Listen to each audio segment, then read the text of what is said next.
तर मराठा आरक्षणाच्या मागणीसाठी मनोज जरांगे पाटलांनी आता मुंबईकडे कूच केलेली आहे। आझाद मैदानावरती आंदोलन करणार आणि आरक्षणाचा विजय घेऊनच मुंबईतून निघायचा असा निर्धार मनोज जरांगेंनी केलेला आहे। तर जरांगेंना मुंबईमध्ये आंदोलनासाठी 1 दिवसाची परवानगी देण्यात आलेली आहे आणि यावरून त्यांनी टोला लगावलाय। 1 दिवसाची परवानगी दिली हे गोरगरीब मराठ्यांची चेष्टा आहे असं जरांगे पाटील म्हणालेत।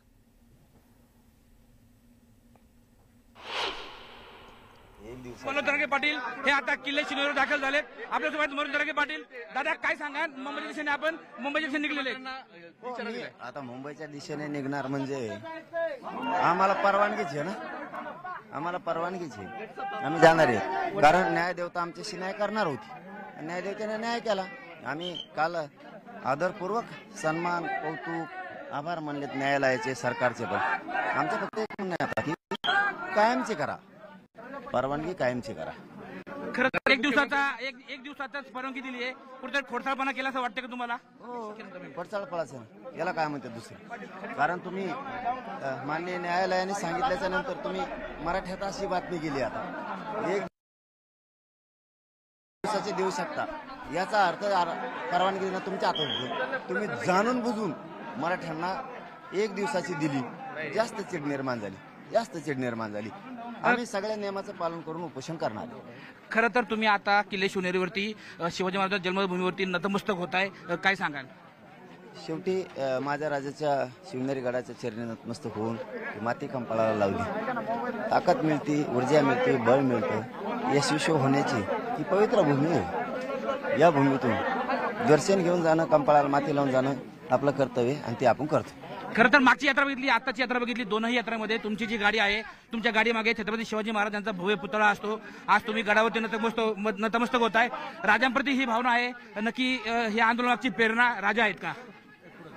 हा, शेवटी आपलं दैवत काय याच्यावरती आपण त्यांच्या इतिहासावरती त्या विचारावर चालून यश मिळवायचं असतं आणि ते काम मी समाजासाठी करतो, आतापर्यंत केलंय। 3 करोड मी शांततेत छत्रपतींच्या इतिहासाच्या त्या विचारावरती, स्वराज्याच्या विचारावरती मी यशस्वी झालो। खरं तर मोठ्या संख्येने तुम्ही मुंबई दिशेने चाललेला आहात। आंदोलनाचा दुसरा दिवस आहे, सरकारने काही संपर्क साधलाय का? कुणी तुम्हाला भेटायचा प्रयत्न केलाय का? तसला नसतो करीत मी गावा, वाट नाही बघत, यायचं त्याने तर नका येऊ। आपण लढायला, संघर्ष करायला जास्त महत्व देतो, तरच समाजाला मिळत असते। वाट बघितल्यावर समाजाला नसते मिळत। खरं तर मराठा आंदोलनावरती अनेक ओबीसी नेते हे आक्षेपित आहेत, हे नेते पेरलेले आहेत असं तुम्हाला वाटतंय का? टीम फडणवीस साहेबांची टीमच आहे। तुम्ही आता मुंबईला निघलेत, हा तुमचं निर्वाणीचं आंदोलन आहे। आंदोलनाची पुढील दिशा कशी राहील, कशा पद्धतीने मुंबईमध्ये आंदोलन राहील? मुंबईमधील कायदा सुव्यवस्थेला काही प्रश्न निर्माण होईल का? गणपती चालू आहे, गणपती ती आम्ही आझाद मैदानाकडे, मिरवणुका दुसरीकडे येतात, गणेशोत्सव दुसरीकडे आहे आणि मग अडथळा येईल तर मग आमच्या हल्ला केलता तेव्हा तुम्हाला अडथळा नाही वाटला, तेव्हा गणपती बसलेली होती। तुमच्या टायमाला देवधर्म आणि आमच्या टायमाला नाही, ही कोणची भूमिका आहे? आझाद मैदानावरती फक्त 5000 कार्यकर्त्यांना परवानगी दिली आहे, आपल्यासोबत लाखो कार्यकर्ते आहेत। हे सर्व कार्यकर्त्यांचं नियोजन कसं होईल?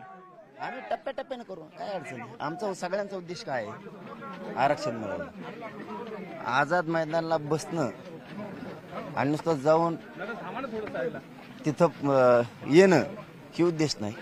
बसणं कुठं होय ना, आपण लय अंतरावर नाही येत, हे मराठा समाजाच्या पोरांनी समजून घेणं लय गरजेचं आहे। आपण लांब नाही येत, काही तिकडे ते उठून गेले की दुसऱ्या बसायचं, एखाद्या दिवस लेट होतो, काय फरक पडा, आडमोठेपणा नाही करायचा की मला बी सगळ्याला तिकडे जायचं। आपण बरोबर डावानी व्यवस्थित करू, फक्त संयमाने शांततेने सगळ्यांनी घ्यायचं, घाई गडबड गोंधळ करायचा नाही की मला जायचं तू जायचं, ते गेले तर आपण दुसऱ्या दिवशी जाऊ। सरकार दिरंगाई करतंय, सरकार आपण समाज जिंकायला आलेलो, आपला आडमुठापणा गाजायला नाही आलो, समाजाने आपल्यावर विश्वास टाकलेला आहे। मग आपण ते विश्वास सार्थ करण्यासाठी आपण सगळे नियम पाळून व्यवस्थित प्लॅनिंगनं, संयमानं, शांततेनं करायचं आणि समाजाला मिळून द्यायचं। माझ्यापासून लांब जरी थोडे असलात तुम्ही ग्राउंडवर दुसऱ्या, हरकत नाही, यांनी येते ते जातील, ते येते हे जातील, अशा पद्धतीनं सगळं होईल।